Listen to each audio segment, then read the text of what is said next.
नमस्कार, DNP India में आपका स्वागत। मैं हूं आपके साथ राहुल चौधरी। लोकसभा चुनाव 2024 के लिए बीजेपी ने उत्तर प्रदेश में 80 सीटें जीतने का लक्ष्य रखा है। ऐसा उत्तर प्रदेश की राजनीति में कभी नहीं हुआ है। लक्ष्य को हासिल करना आसान नहीं है, यह बीजेपी भी जानती है, क्योंकि बीजेपी को टक्कर देने के लिए सभी विपक्षी पार्टियां इंडी गठबंधन के बैनर तले मिलकर चुनाव लड़ने को तैयार हैं। सीट शेयरिंग पर बात चल रही है। खबरें हैं कि मायावती की बहुजन समाज पार्टी को भी इंडी गठबंधन में शामिल किया जा सकता है। पहले अखिलेश यादव इसका विरोध कर रहे थे, लेकिन अब वो भी मामले पर शांत हैं और कहा जा रहा है कि बसपा को शामिल करने के लिए अखिलेश भी राजी हो गए हैं। अब क्योंकि बीजेपी जानती है अगर ऐसा हुआ तो बीजेपी के लिए मुश्किलें खड़ी हो सकती हैं, इसीलिए पार्टी ने उत्तर प्रदेश में लोकसभा चुनाव के लिए नया प्लान तैयार किया है। खबरें हैं कि लोकसभा चुनाव के मिशन 80 का लक्ष्य पूरा करने के लिए भारतीय जनता पार्टी योगी सरकार के कई मंत्रियों को मैदान में उतार सकती है। पार्टी हालिया विधानसभा चुनाव में भी यह ट्रिक आजमा चुकी है।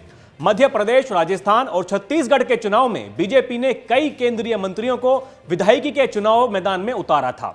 इसमें से कई ने अपनी सीट से जीत दर्ज की, कुछ जीत नहीं पाए तो भी अपने इलाके में पार्टी के पक्ष में माहौल बनाने में कामयाब रहे।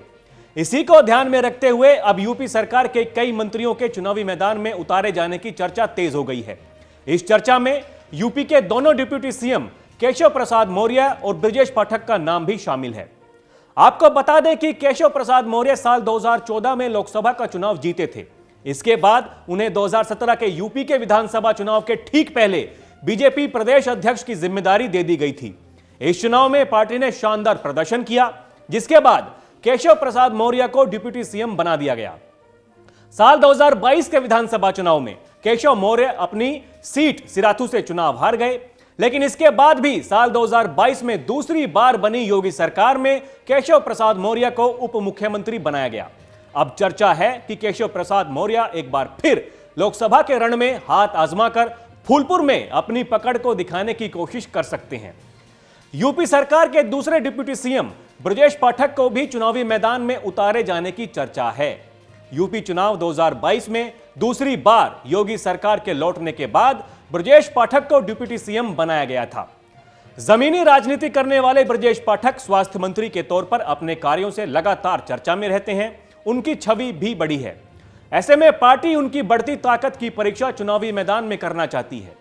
यूपी सरकार में परिवहन मंत्री दयाशंकर सिंह का नाम भी लोकसभा चुनाव के उम्मीदवारों में लिया जा रहा है। पार्टी उनकी ताकत को भी हथियार बना सकती है। इनके अलावा कांग्रेस से भाजपा में आकर अपनी अलग पहचान बना चुके जितिन प्रसाद को भी भाजपा चुनावी मैदान में उतार सकती है। ब्राह्मण वोट बैंक को साधने के लिए पार्टी की ओर से उनके चेहरे का इस्तेमाल किया जा सकता है। प्रदेश में औद्योगिक विकास के क्षेत्र में लगातार काम करने वाले योगी के मंत्री नंद गोपाल गुप्ता नंदी पर भी पार्टी दांव लगा सकती है। इनके अलावा योगी सरकार में मंत्री बेबी रानी मौर्य को भी पार्टी चुनावी मैदान में उतारने जा रही है। दलित वोट बैंक के बीच अपने जरिए पकड़ बढ़ाने की यह एक कोशिश रहेगी। इनके अलावा धर्मपाल सिंह का नाम भी सामने आ रहा है। प्रशासनिक पुलिस सेवा से राजनीति में आने वाले असीम अरुण और राजेश्वर सिंह पर भी पार्टी दांव खेल सकती है। इनके अलावा संजय गंगवार, अनूप वाल्मीकि, सिद्धार्थनाथ सिंह, श्रीकांत शर्मा के लोकसभा चुनाव के मैदान में उतरने की भी खबरें सामने आ रही हैं। खबरें यह भी है कि पार्टी जल्द उम्मीदवारों की पहली सूची भी जारी कर सकती है।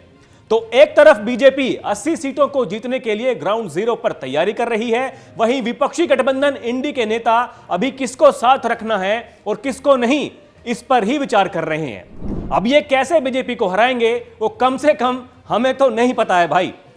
अभी के लिए इतना ही। खबरों का सिलसिला जारी है। आप देखते रहिए डीएनपी इंडिया। नमस्कार।